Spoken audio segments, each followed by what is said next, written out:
చేస్తున్నాము అయ్యా, మాకు స్వార్థం కదా, నీకు ఒక్కడే చేస్తున్నాం, మాకు కూడా పాలు బాగుసులు చేయడానికి మాకు అవకాశం అండి, మేము కూడా డబ్బులు ఇస్తాం. కానీ డబ్బులు ఇవ్వనటువంటి వాళ్ళు కూడా మేము ఎన్నో లక్షలు ఇచ్చినా కూడా రానటువంటి దక్కని అవకాశం మేము రేపు ఆదివారం కలిగిస్తున్నాం.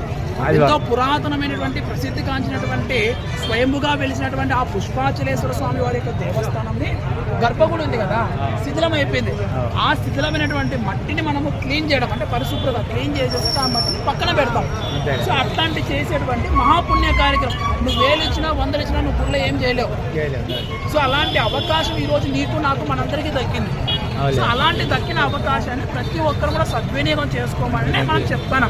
రాన్నయ్య, డబ్బులేమో అవసరం లేదు, తలాగో చేద్దాం, చేసి అక్కడ పక్కనేద్దాం మనం చెప్పుకోగలుగుతాం.